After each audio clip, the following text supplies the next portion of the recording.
ഇപ്പം മാട്രിമോണിയിൽ ശരിക്കും ഇങ്ങനെയൊക്കെ ഞാൻ കേട്ടിട്ടുണ്ട്, പക്ഷെ അതിന്റെ ഒരു അനുഭവസ്ഥരെ ഞാൻ ആദ്യമായിട്ടാണ് കാണുന്നത്. അപ്പം അങ്ങനെ മെസ്സേജ് അയച്ചു, റിപ്ലൈ വന്നു. അപ്പൊ മാട്രിമോണി കൊണ്ട് ഇങ്ങനെയൊക്കെ പറ്റൂലേ? പിന്നെ എനിക്ക് ഇവളല്ലാതെ വേറെ പെണ്ണുങ്ങളും എനിക്ക് ഇതുപോലെ, അവർക്കൊക്കെ പക്ഷെ കല്യാണം കഴിക്കാൻ വേണ്ടിയാ. നമുക്കതല്ലല്ലോ ഉദ്ദേശം. അവരൊക്കെ ചിലവരൊക്കെ കല്യാണം കഴിക്കാനുള്ള ഉദ്ദേശത്തിനായിട്ട് നമ്മളെ അപ്രോച്ച് ചെയ്യും. ചില ഇതുപോലെ അവരുടെ ആങ്ങളമാരും അച്ഛന്മാരും ഒക്കെ എന്റെ നമ്പർ കിട്ടുമല്ലോ അതിനകത്ത്, എന്നെ വിളിക്കും. അപ്പൊ ഞാൻ ഓരോന്നൊക്കെ പറഞ്ഞ് ഒഴിവാക്കി വിടും. പിന്നെ ജോലി എന്തോന്ന് പറയും? ജോലി ഇല്ലല്ലോ നമുക്ക്, അന്ന് പഠിച്ചോണ്ടിരിക്കില്ലല്ലോ.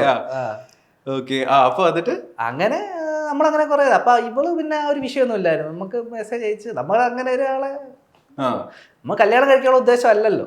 നമ്മൾ ജസ്റ്റ് ഒന്ന് ലവോ ഒന്ന് സംസാരിക്കുകയൊക്കെ ചെയ്യാലോ. അതെ.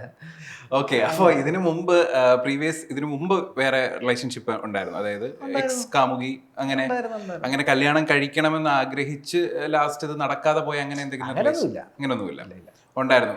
ഇപ്പൊ ഈ പഴയ കാമുകിമാരൊക്കെ കോണ്ടാക്ട് ചെയ്യാറുണ്ടോ? നിങ്ങളിപ്പോ ഇത്രയും വൈറലായിട്ട് നിൽക്കുന്ന എന്റെ ഒരു പഴയ കാമുകിയുടെ ഏറ്റവും അടുത്ത സുഹൃത്താണ് അത് അവിടുന്ന് പോയി. എനിക്ക് കോണ്ടാക്ട് ഇല്ല, ഇവക്ക് കോണ്ടാക്ട്. അത് തേച്ചതാ. ആരെ തേച്ചു? അല്ല, ഇതിന്റെ ഒരു ഹോബി അതായിരുന്നു, ലവ് ചെയ്യുക, തേക്കുക. ഈശ്വര, മൂർഖനെയാണല്ലോ ചൂട്ട് ചെയ്തില്ലേ?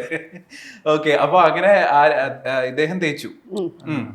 എന്നിട്ട് പിന്നെ എനിക്ക് ഇതുപോലെ ഫേസ്ബുക്കിൽ കുറെ വർഷങ്ങൾ കഴിഞ്ഞ് ഫേസ്ബുക്കിൽ മെസ്സേജ് അയച്ചു. അപ്പോഴത്തെ എന്റെ ഫേസ്ബുക്ക് പാസ്വേഡ് ഒക്കെ പുള്ളിക്കാരി അങ്ങ് ചോദിച്ചു മേടിച്ചു.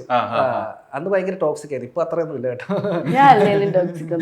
അപ്പൊ അങ്ങനെ എനിക്ക് മെസ്സേജ് ഇടുമ്പം കാണുമല്ലോ, അങ്ങനെ ഇവര് അങ്ങോട്ടും ഇങ്ങോട്ടും സംസാരിച്ചങ്ങ് കമ്പനിയായി. അങ്ങനെ മനസ്സിലായി.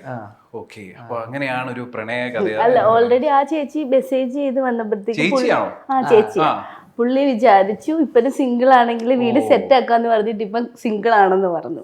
അപ്പൊ ഞാനുമായിട്ട് റിലേഷൻ ഉണ്ടെന്ന് പറഞ്ഞില്ല. അപ്പോഴാ ചേച്ചി പറഞ്ഞു, ആ ചേച്ചി ഓൾറെഡി കമ്മിറ്റഡ് ആന്ന് പറഞ്ഞപ്പോ ഇപ്പൊ റിലേഷൻ ഉണ്ടെന്ന് പറഞ്ഞു. നൈസായിട്ട് എന്നെയും തേക്കാന്ന് ഓർത്ത്. പാസ്പോർട്ട് സൈസ് ഫോട്ടോ തരണം കേട്ടോ.